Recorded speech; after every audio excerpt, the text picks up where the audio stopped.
De quoi vous mêlez-vous? Pourquoi répondre de mes sentiments? C'est que j'ai cru que dans cette occasion-ci, vos sentiments ressembleraient à ceux de tout le monde. Monsieur votre père me demande si vous êtes bien aise qu'il vous marie, si vous en avez quelque joie. Moi je lui réponds que oui, cela va tout de suite. Il n'y a peut-être que vous, de filles au monde, pour qui ce oui-là ne soit pas vrai. Le non n'est pas naturel. Le non n'est pas naturel? Quelle sotte naïveté! Le mariage aurait donc de grands charmes pour vous? Eh bien, c'est encore oui, par exemple. Taisez-vous! Allez répondre vos impertinences ailleurs! Et sachez que ce n'est pas à vous à juger de mon cœur par le vôtre. Mon cœur est fait comme celui de tout le monde. De quoi le vôtre s'avise-t-il de n'être fait comme celui de personne? Je vous dis que si elle osait, elle m'appellerait une originale. Si j'étais votre égale, nous verrions. Vous travaillez à me fâcher, Lisette? Ce n'est pas mon dessein.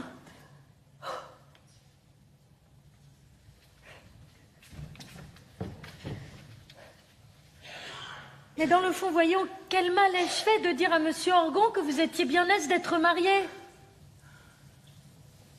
Premièrement, c'est que tu n'as pas dit vrai. Je ne m'ennuie pas d'être fille. Cela est encore tout neuf. C'est qu'il n'est pas nécessaire que mon père croie me faire tant de plaisir en me mariant.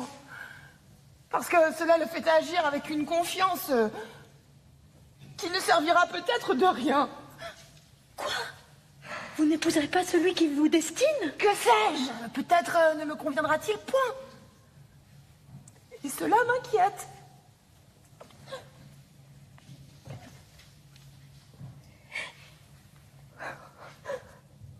On dit que votre futur est un des plus honnêtes du monde, qu'il est bien fait, aimable, de bonne mine, qu'on ne peut pas avoir plus d'esprit, qu'on ne saurait être d'un meilleur caractère.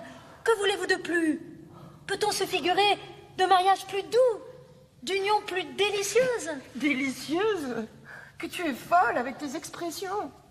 Ma foi, madame, c'est qu'il est heureux qu'un amant de cette espèce-là veuille se marier dans les formes. Il n'y a presque point de fille, s'il lui faisait la cour, qui ne fût en danger de l'épouser sans cérémonie. Aimable, bien fait. Voilà de quoi vivre pour l'amour. Sociable et spirituel. Voilà pour l'entretien de la société. Pardi, tout en sera bon dans cet homme-là, l'utile et l'agréable, tout s'y trouve. Oui, dans le portrait que tu en fais. Et on dit qu'il y ressemble, mais c'est un on dit. Et je pourrais bien n'être pas de ce sentiment-là, moi. Il est bel homme, dit-on. Et c'est presque tant pis. Tant pis, mais voilà une pensée bien hétéroclite. C'est une pensée de très bon sens. Volontiers un bel homme est fat, je l'ai remarqué. Ah, il a tort d'être fat. Mais il a raison d'être beau. On ajoute qu'il est bien fait, passe. Oui, cela est pardonnable. De beauté et de bonne mine, je l'en dispense. Ce sont là des agréments superflus. Bon, Vertuchou! Si je me marie jamais, ce superflu-là sera mon nécessaire. Tu ne sais ce que tu dis.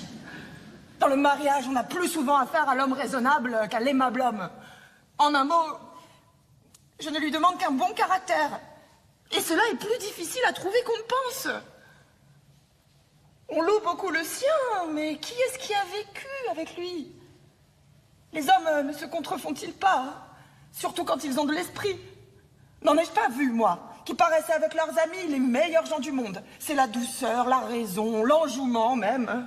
Il n'y a pas jusqu'à leur physionomie qui ne soit garante de toutes les bonnes qualités qu'on leur trouve. Monsieur Untel a l'air d'un galant homme, hein, d'un homme bien raisonnable, disait-on tous les jours d'Ergast. Aussi l'est-il, répondait-on. Je l'ai répondu moi-même. Hein. Sa physionomie ne vous ment pas d'un mot. Oui, fiez-vous-y à cette physionomie si douce, si prévenante, qui disparaît un quart d'heure après, pour faire place à un visage sombre, brutal, farouche, qui devient l'effroi de toute une maison. Ergast s'est marié. Sa femme, ses enfants, son domestique ne lui connaissent encore que ce visage-là. Pendant qu'il promène partout ailleurs, cette physionomie si aimable que nous lui voyons, et qui n'est qu'un masque qu'il prend au sortir de chez lui. Quel fantasque avec ces deux visages! N'est-on pas content de Léandre quand on le voit? Eh bien, chez lui, c'est un homme qui ne dit mot, qui ne rit ni qui ne gronde. C'est une âme glacée, solitaire, inaccessible. Sa femme ne la connaît point.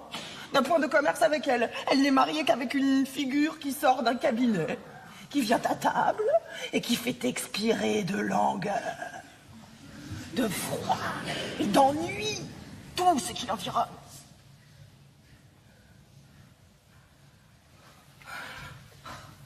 N'est-ce pas là un mari bien amusant? Je gèle au récit que vous m'en faites. Mais Terre Cendre, par exemple. Oui, Terre Cendre! Il venait l'autre jour de s'emporter contre sa femme. J'arrive, on m'annonce. Je vois un homme qui vient à moi les bras ouverts, d'un air serein, dégagé. Vous auriez dit qu'il sortait de la conversation la plus badine.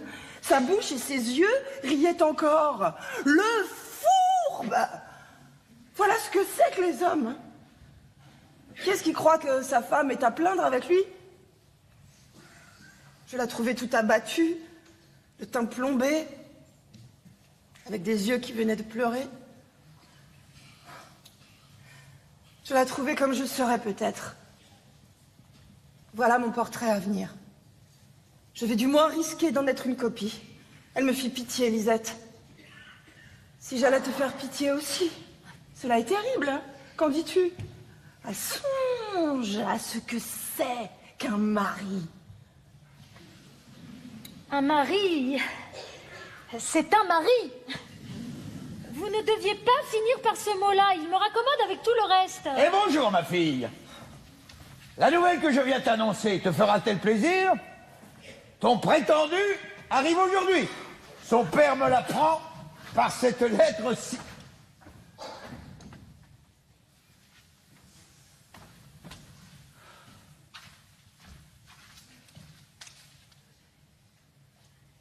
Tu ne me réponds rien? Tu me parais triste. Lisette, de son côté, baisse les yeux. Qu'est-ce que ça signifie? Parle donc, toi! De quoi s'agit-il? Monsieur, un visage qui fait trembler. Un autre qui fait mourir de froid. Une âme gelée qui se tient à l'écart.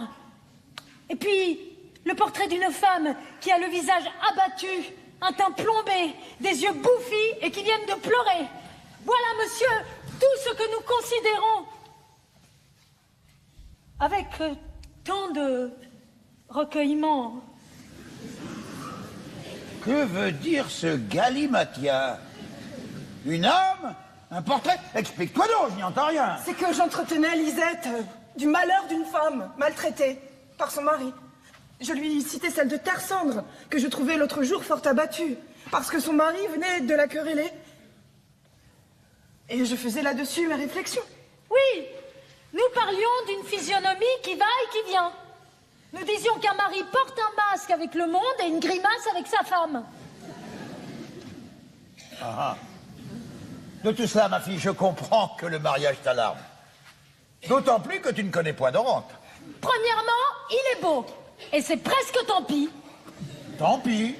Rêves-tu avec ton tant pis? Moi, je dis ce qu'on m'apprend, c'est la doctrine de madame, j'étudie sous elle. Allons, allons. Il n'est pas question de tout cela. Tiens, ma chère enfant. Tu sais combien je t'aime. Dorante vient pour t'épouser. dans le dernier voyage que je fis en province, j'arrêtais ce mariage-là avec son père, qui est mon intime et mon ancien ami. Mais ce fut à condition que vous vous plairiez, à tous deux. Et que vous auriez entière liberté de vous expliquer là-dessus. Je te défends toute complaisance à mon égard. Si Dorante ne te convient point, tu n'as qu'à le dire, il repart. Si tu ne lui convenais pas, il repart de même. Un duo de tendresse, on décidera, comme à l'opéra. Vous me voulez? Je vous veux. Vite, un notaire. Ou bien, m'aimez-vous? Non, ni moi non plus. Vite, à cheval. Pour moi, je n'ai jamais vu Dorante. Il était absent quand j'étais chez son père. Mais surtout le bien qu'on m'en a dit, je ne saurais craindre que vous vous remerciez. Ni l'un, ni l'autre. Je suis pénétrée de vos bontés, mon père. Vous me défendez toute complaisance et je vous obéirai. Je te l'ordonne.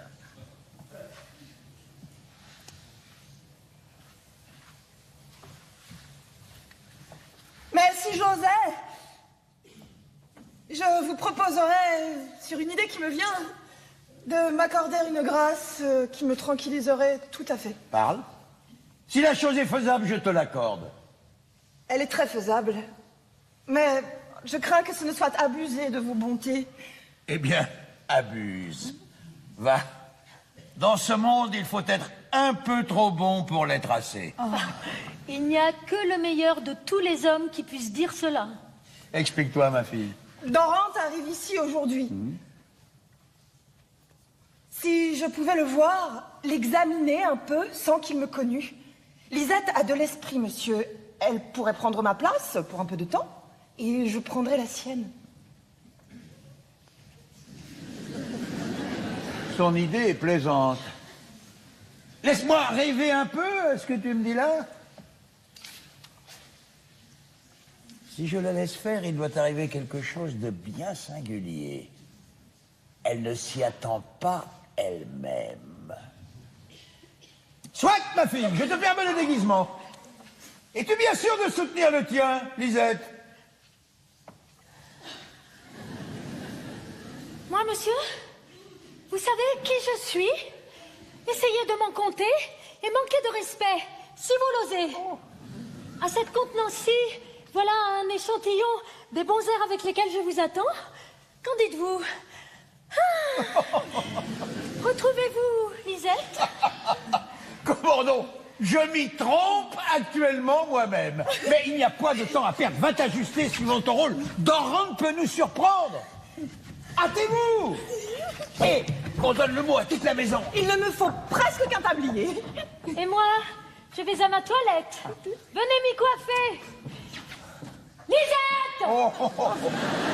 Pour vous accoutumer à vos fonctions, un peu d'attention à votre service, s'il vous plaît. Vous serez contente, marquise. Marchons. Ma sœur!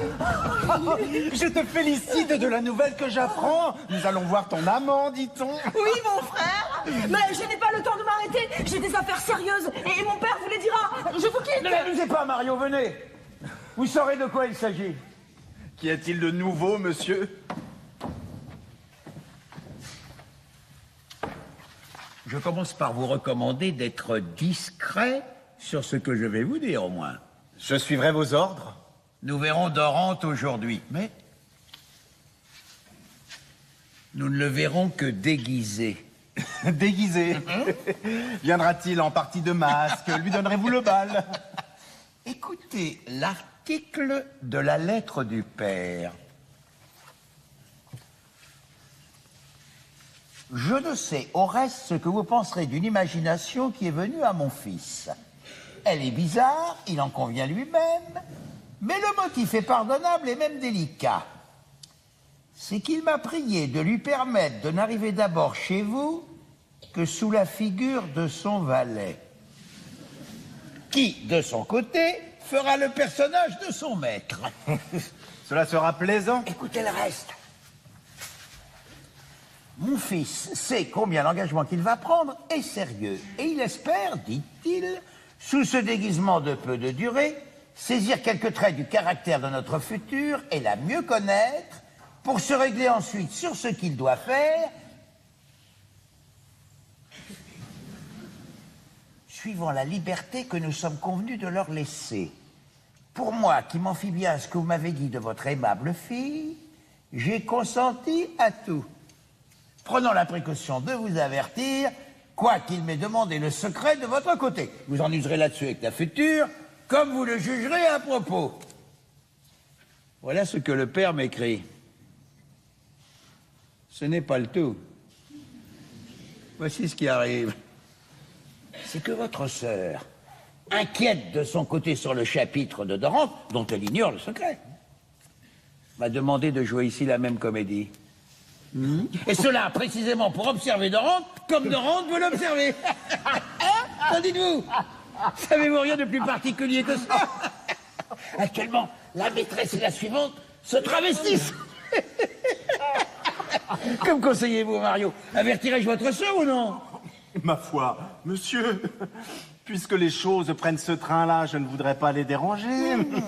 Et je respecterai l'idée qui leur est inspirée à l'un et à l'autre. Il faudra bien qu'ils se parlent souvent tous deux sous ce déguisement. Voyons si leur cœur ne les avertirait pas de ce qu'ils valent. Peut-être que Dorante prendra du goût pour ma sœur, toute soubrette qu'elle sera. Et cela serait charmant pour elle. Nous verrons un peu comment elle se tirera d'intrigue. C'est une aventure qui ne saurait manquer de nous divertir. Je veux me trouver au début et les agacer tous deux. Voilà, monsieur. Ai-je mauvaise grâce aux femmes de chambre? Et vous, mon frère? Vous savez de quoi il s'agit, apparemment? Comment me trouvez-vous? Ma foi, ma sœur, c'est autant de prix que le valet. Mais tu pourrais bien aussi escamoter Dorante à ta maîtresse. Franchement, je ne haïrais pas de lui plaire sous le personnage que je joue. Je ne serais pas fâchée de subjuguer sa raison, de l'étourdir un peu sur la distance qu'il y aura de lui à moi. Si mes charmes font ce coup-là, ils me feront plaisir. Je les estimerai. D'ailleurs, cela m'aiderait à démêler Dorante. À l'égard de son valet, je ne crains pas ses soupirs. Ils n'oseront m'aborder. Il y aura quelque chose dans ma physionomie qui inspirera plus de respect que d'amour à ce faquin-là. Allons doucement, ma sœur. Ce faquin-là sera votre égal. Et ne manquera pas de t'aimer. Eh bien, l'honneur de lui plaire ne me sera pas inutile. Les valets sont naturellement indiscrets. L'amour est babillard. Et j'en ferai l'historien de son maître. Monsieur, il vient d'arriver un domestique qui demande à vous parler. Il est suivi d'un crocheteur qui porte une valise. Qu'il entre. C'est sans doute le valet de Dorante. Son maître peut être resté au bureau pour affaires. Oui, Lisette. Lisette s'habille. Et dans son miroir, nous trouve très imprudent de lui livrer Dorante. Elle aura bientôt fait. Doucement, on vient.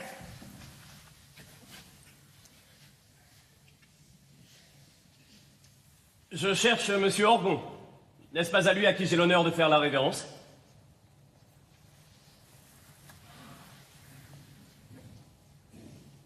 Oui, mon ami, c'est à lui-même. Monsieur, vous avez sans doute reçu de nos nouvelles. J'appartiens à Monsieur Dorante, qui me suit, et qui m'envoie toujours devant vous assurer de ses respects en attendant qu'il vous en assure lui-même. Tu fais ta commission de fort bonne grâce. Lisette, que dis-tu de ce garçon-là? Moi, monsieur? Je dis qu'il est bienvenu et qu'il promet.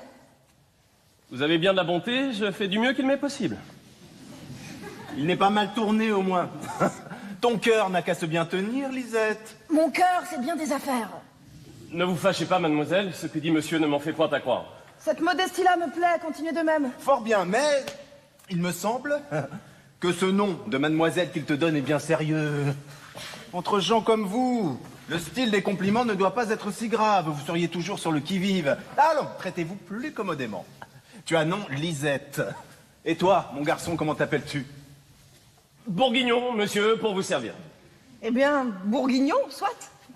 Va donc pour Lisette, je n'en saurai pas moins votre serviteur. Votre serviteur. Ce n'est point encore là votre jargon. C'est ton serviteur qu'il faut dire. Vous me jouez, mon frère. À l'égard du tutoiement, j'attends les ordres de Lisette. Fais comme tu voudras, Bourguignon. Voilà la glace rompue, puisque cela divertit ces messieurs. Je t'en remercie, Lisette, et je réponds sur le champ à l'honneur que tu me fais. Courage, mes enfants. Si vous commencez à vous aimer, vous voilà débarrassés des cérémonies. Oh, doucement. S'aimer, c'est une autre affaire. Vous ne savez peut-être pas que j'en veux au cœur de Lisette, moi qui vous parle. Il est vrai qu'il m'est cruel, mais je ne veux pas que Bourguignon aille sur mes brisées. Oui, le prenez-vous sur ce ton-là. Et moi, je veux que Bourguignon m'aime. Tu te fais tort de dire je veux, belle Lisette, tu n'as pas besoin d'ordonner pour être servie. Mons Bourguignon, vous avez pillé cette galanterie-là quelque part? Vous avez raison, monsieur, c'est dans ses yeux que je l'ai prise. Tais-toi, c'est encore pis.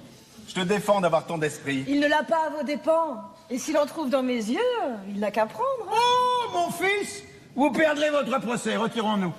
Dorante va venir. Allons le dire à ma fille. Et vous, Lisette, montrez à ce garçon l'appartement de son maître. Adieu, Bourguignon. Monsieur, vous me faites trop d'honneur. Il se donne la comédie. N'importe. Mettons tout à profit. Ce garçon-ci n'est pas sot.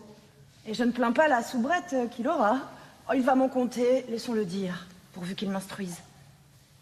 Cette fille-ci m'étonne. Il n'y a point de femme au monde à qui sa physionomie ne fit honneur. Lions connaissance avec elle.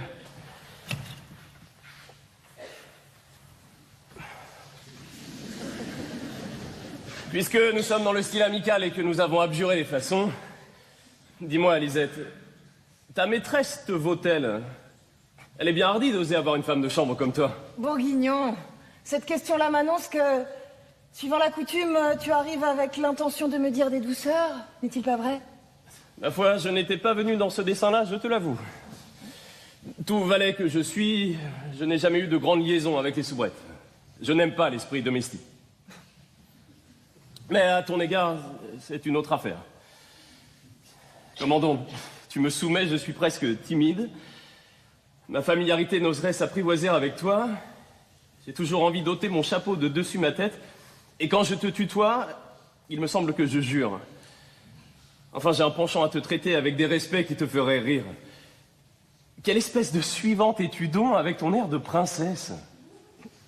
Tiens, tout ce que tu dis avoir senti en me voyant est précisément l'histoire de tous les valets qui m'ont vu. Ma foi, je ne serais pas surpris quand ce sera aussi l'histoire de tous les maîtres.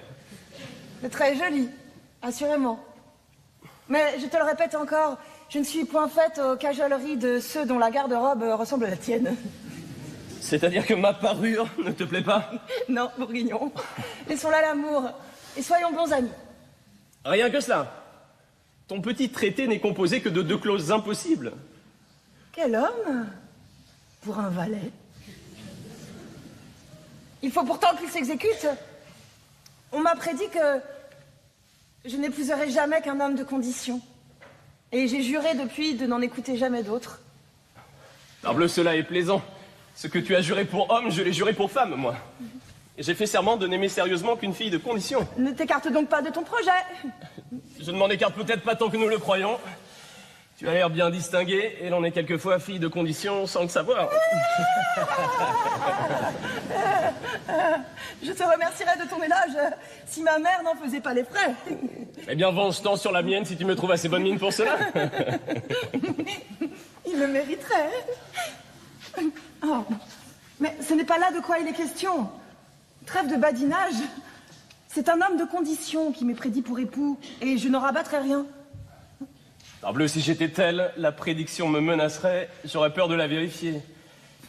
Je n'ai point de foi à l'astrologie, mais j'en ai beaucoup à ton visage. Il ne t'arrive point. Finiras-tu? Que t'importe la prédiction puisqu'elle t'exclut? Elle n'a pas prédit que je ne t'aimerais point. Non. Mais elle a dit que tu n'y gagnerais rien. Et moi, je te le confirme. Tu fais fort bien, Lisette. Cette fierté-là te va à merveille. Et quoi qu'elle me fasse mon procès, je suis pourtant bien aise de te la voir. Je te l'ai souhaité d'abord que je t'ai vu. Il te fallait encore cette grâce-là.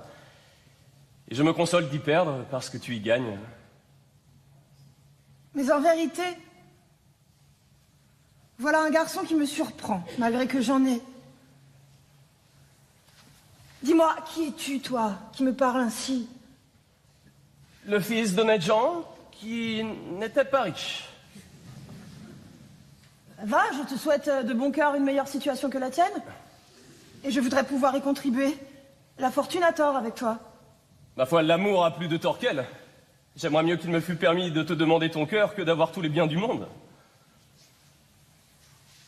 Nous voilà, grâce au ciel, en conversation réglée. Bourguignon, je ne saurais me fâcher des discours que tu me tiens, mais je t'en prie, changeons d'entretien. Venons à ton maître. Tu peux te passer de me parler d'amour, je pense. Tu pourrais bien te passer de m'en faire sentir, toi. Aïe, je me fâcherais. Tu m'impatientes. Encore une fois, laisse là ton amour. Qui te dompte ta figure. À la fin, je crois qu'il m'amuse. Eh bien, Bourguignon, tu ne veux donc pas finir? Faudra-t-il que je te quitte? Je devrais déjà l'avoir fait. Attends, Lisette, je voulais moi-même te parler d'autre chose.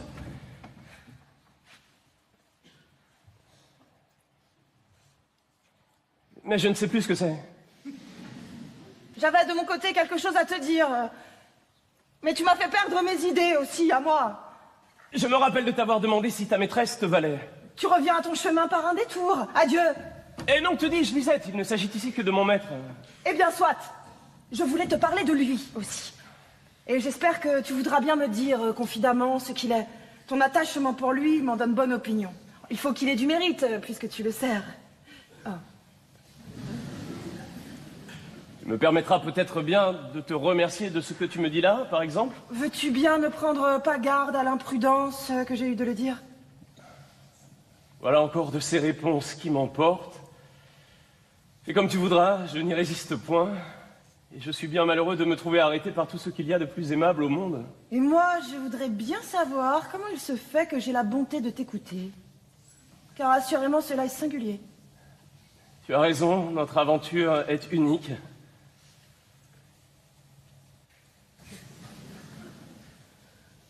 Malgré tout ce qu'il m'a dit, je ne suis point partie.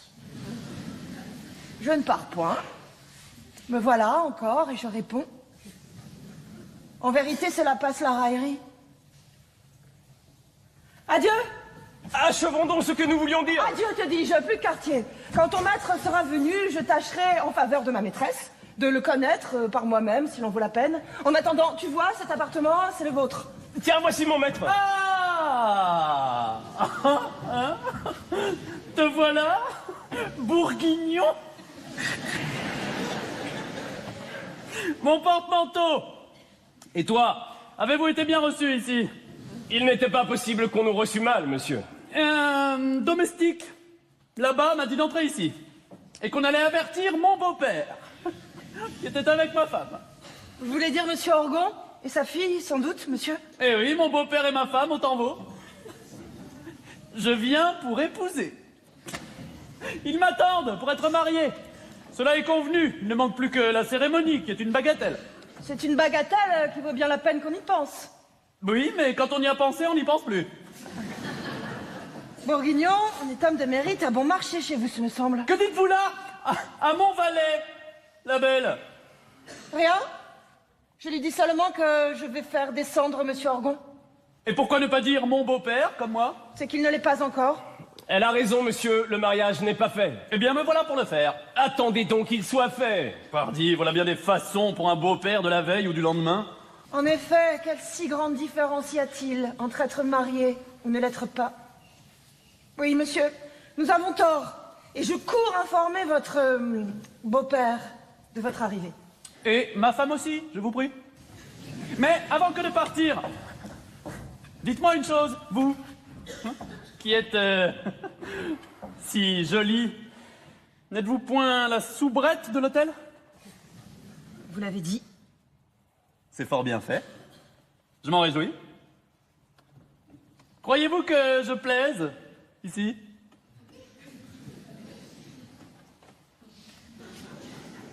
Comment me trouvez-vous? Je vous trouve... plaisant. Bon, tant mieux. Entretenez-vous dans ce sentiment-là. Il pourra trouver sa place. Vous êtes bien modeste de vous en contenter. Et je vous quitte. Il faut qu'on ait oublié d'avertir votre beau-père. Car assurément, il serait venu. Et j'y vais. Dites-lui que je l'attends avec affection. Que le sort est bizarre. Aucun de ces deux hommes n'est à sa place. Eh bien, monsieur, mon commencement va bien. Je plais déjà à la soubrette. Putain que tu es! Pourquoi donc? Non, mon entrée a été si gentille. Tu m'avais tant promis de laisser là tes façons de parler sottes et triviales. Je t'avais donné de si bonnes instructions. Je ne t'avais recommandé que d'être sérieux. Va. Je vois bien que je suis un étourdi de m'en être fié à toi. Je ferai encore mieux dans les suites. Et puisque le sérieux n'est pas suffisant, je donnerai du mélancolique. Je pleurerai s'il le faut. Je ne sais plus où j'en suis. Cette aventure-ci m'étourdit. Que faut-il que je fasse? Est-ce que la fille n'est pas... plaisante? Tais-toi. Voici monsieur Orgon qui vient. Mon cher monsieur, je vous demande 1000 pardons de vous avoir fait attendre, mais ce n'est que de cet instant que j'apprends que vous êtes ici. Monsieur... 1000 pardons, c'est beaucoup trop. Il n'en faut qu'un quand on n'a fait qu'une faute. Au surplus, tous mes pardons sont à votre service. Je tâcherai de n'en avoir pas besoin. Vous êtes le maître. Et moi, votre serviteur. Je suis, je vous assure, charmé de vous voir. Et je vous attendais avec impatience. Je serais d'abord venu ici avec Bourguignon, mais quand on arrive de voyage, vous savez qu'on est si mal bâti. J'étais bien aise de me présenter dans un état plus ragoûtant. Vous y avez fort bien réussi. Ma fille s'habille, elle a été un peu indisposée. En attendant qu'elle descende, voulez-vous vous rafraîchir? Ah, je n'ai jamais refusé de trinquer avec personne. Bourguignon, ayez soin de vous, mon garçon. Le gaillard est gourmet. Il boira du meilleur. Qu'il ne l'épargne pas.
Eh bien?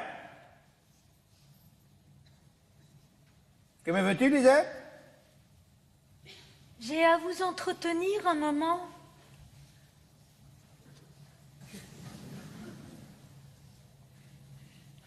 De quoi s'agit-il?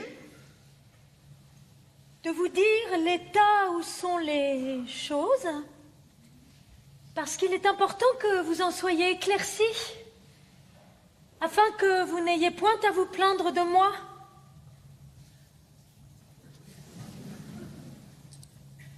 Ceci est donc bien sérieux.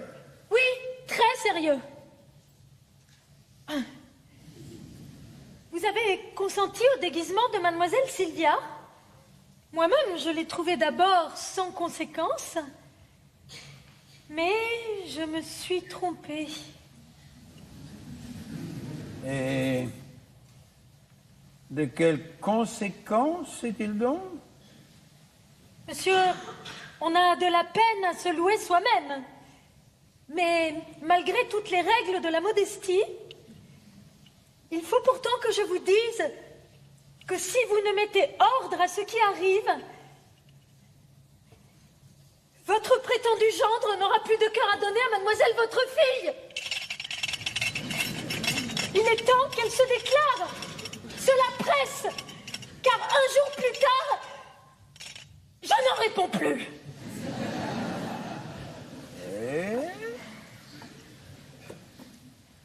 D'où vient qu'il ne voudra plus de ma fille quand il la connaîtra? Te défies-tu de ses charmes? Non, mais vous ne vous méfiez pas assez des miens. Je vous avertis qu'ils vont leur train, et je ne vous conseille pas de les laisser faire. Je vous en fais mes compliments, Lisette. Ah, nous y voilà. Vous plaisantez, monsieur?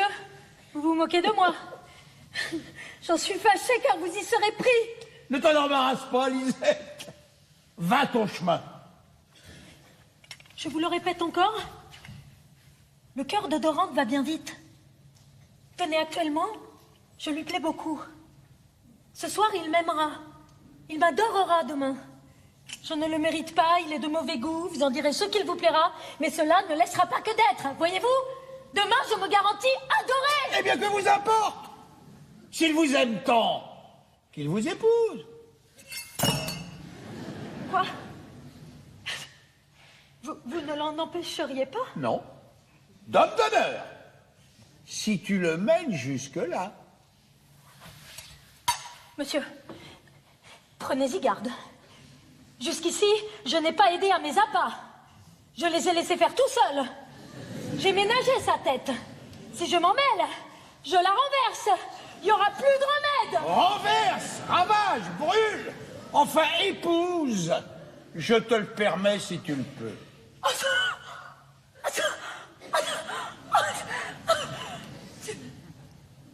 Sur ce pied-là, je compte ma fortune faite. Mais, dis-moi, ma fille t'a-t-elle parlé? Que pense-t-elle de son prétendu? Nous n'avons encore guère trouvé le moment de nous parler. Car ce prétendu m'obsède. Mais, à vue de pays, je ne la crois pas contente. Je la trouve triste, rêveuse, et je m'attends bien qu'elle me priera de le rebuter. Et moi, je te le défends. J'évite de m'expliquer avec elle. J'ai mes raisons pour faire durer ce déguisement. Je veux qu'elle examine son futur plus à loisir. Mais le valet, comment se gouverne-t-il? Ne se mêle-t-il pas d'aimer ma fille? C'est un original. J'ai remarqué qu'il fait l'homme de conséquence avec elle. Parce qu'il est bien fait. Il la regarde et soupire. Et cela la fâche. Mais...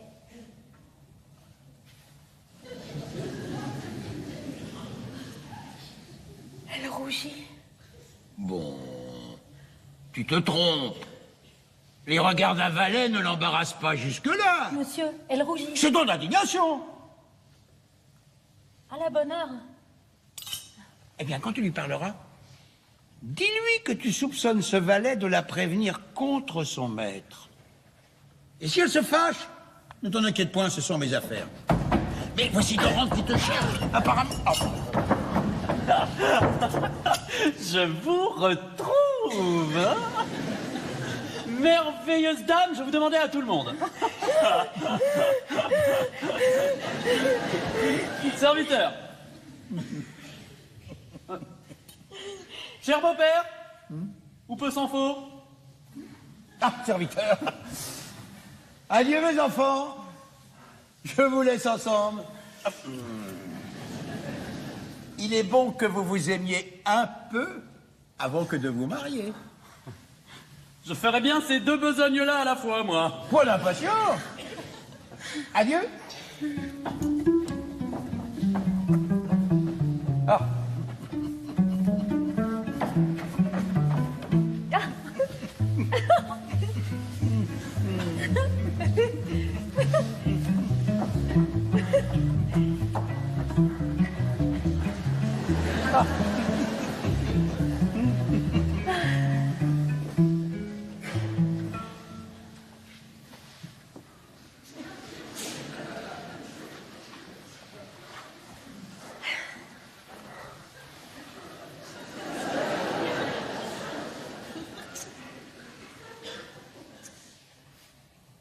Madame,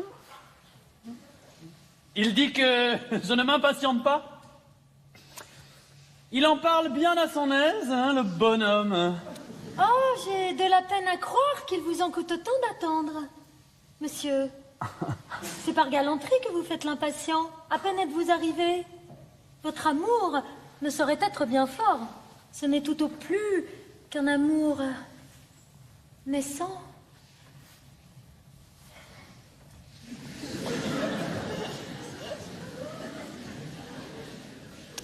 Vous vous trompez. Prodige de nos jours. Un amour de votre façon ne reste pas longtemps au berceau. Votre premier coup d'œil a fait naître le mien. Le second lui a donné des forces. Et le troisième l'a rendu grand garçon. Tâchons de l'établir au plus vite. Ayez soin de lui, puisque vous êtes sa mère.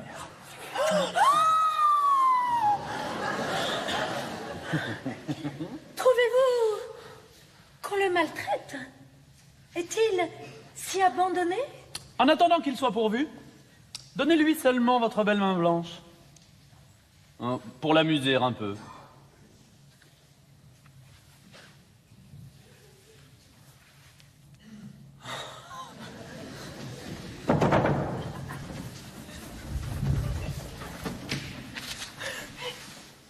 Tenez donc, petit importun, puisqu'on ne saurait avoir la paix qu'en vous amusant.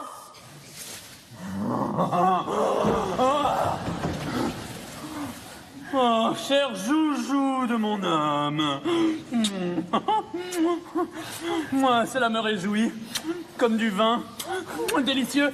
Quel dommage de n'en avoir que roquille. Allons, arrêtez-vous. Vous êtes trop avide. Je ne demande qu'à me soutenir en attendant que je vive. Ne faut-il pas avoir de la raison?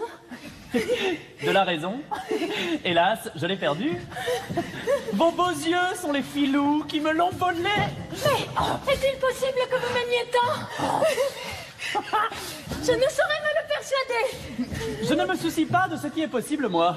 Mais je vous aime comme un perdu. Et vous verrez bien dans votre miroir que cela est juste. Mon miroir ne servirait qu'à me rendre plus incrédule. Mignonne, hein? Adorable. Votre humilité ne serait donc qu'une hypocrite. Quelqu'un vient à nous. C'est votre valet.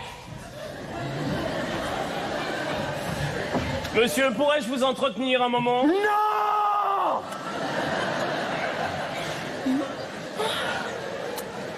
Maudite soit la Valtaille, qui ne saurait nous laisser en repos. Voyez ce qu'il vous veut, monsieur. Je n'ai qu'un mot à vous dire. Madame, s'il en dit 2, son congé sera le 3e. Voyons. Viens donc, impertinent! Ah! Ce sont des injures, non pas des mots, cela, ma reine. Excusez. Ah, faites. Débarrasse-moi de tout ceci. Ne te livre point, paraît sérieux et rêveur, et même mécontent, entends-tu? Oui, mon ami, ne vous inquiétez pas, retirez-vous.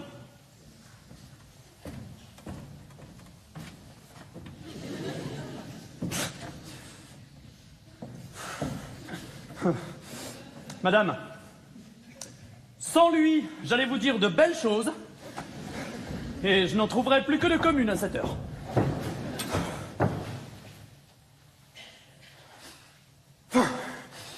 Hormis mon amour, qui est extraordinaire, mais à propos de mon amour, quand est-ce que le vôtre lui tiendra compagnie? Il faut espérer que cela viendra. Et croyez-vous que cela vienne? La question est vive. Savez-vous bien que vous m'embarrassez? Que voulez-vous? Je brûle, je crie au feu. S'il m'était permis de m'expliquer si vite... Je suis du sentiment que vous le pouvez en conscience. La retenue de mon sexe ne le veut pas. Ce n'est donc pas la retenue d'à présent, qui donne bien d'autres permissions. Oh, mais que me demandez-vous?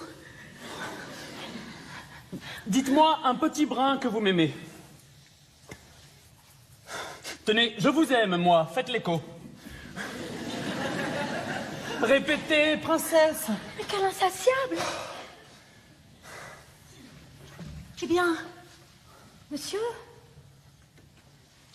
je vous aime.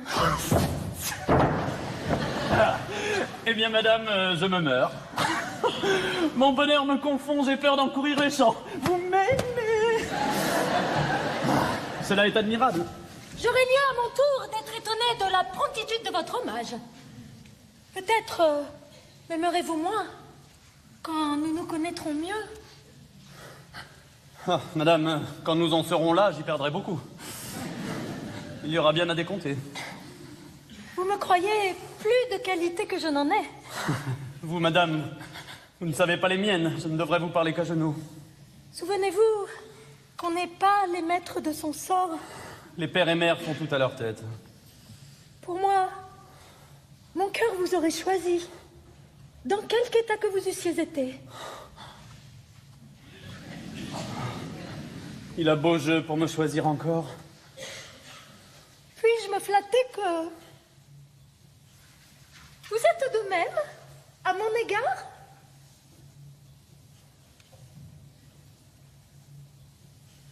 Hélas. Quand vous ne seriez que Perrette ou Margot, quand je vous aurais vu le martinet à la main descendre à la cave, vous auriez toujours été ma princesse.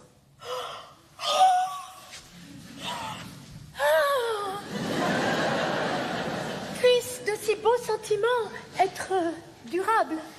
Pour les fortifier de part et d'autre,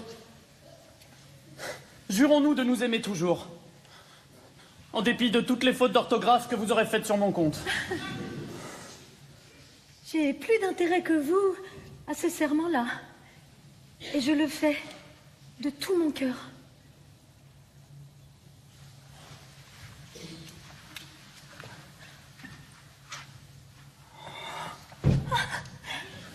Votre bonté m'éblouit. Je me prosterne devant elle. Arrêtez-vous.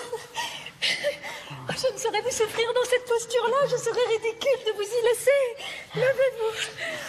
Oh, voilà encore quelqu'un. Que voulez-vous, Lisette? J'aurais à vous parler, madame. Ne voilà-t-il pas? Mamie, revenez dans un quart d'heure. Les femmes de chambre de mon pays n'entrent point qu'on ne les appelle. Monsieur, il faut que je parle à madame. Mais voyez l'opiniâtre soubrette. Reine de ma vie, renvoyez-la. Retournez-vous-en, ma fille. Allez. Nous avons ordre de nous aimer avant qu'on nous marie. N'interrompez point nos fonctions. Ne pouvez-vous pas revenir dans un moment, Lisette? Mais madame... Mais ce mélan n'est bon qu'à me donner la fièvre. Ah, quel vilain homme! Madame, je vous assure que cela est pressé. Voilà. Permettez donc que je m'en défasse, monsieur. Puisque le diable le veut. Et elle aussi. Patience. Je me promènerai en attendant qu'elle ait fait. Oh. Ah, les sottes gens que nos gens.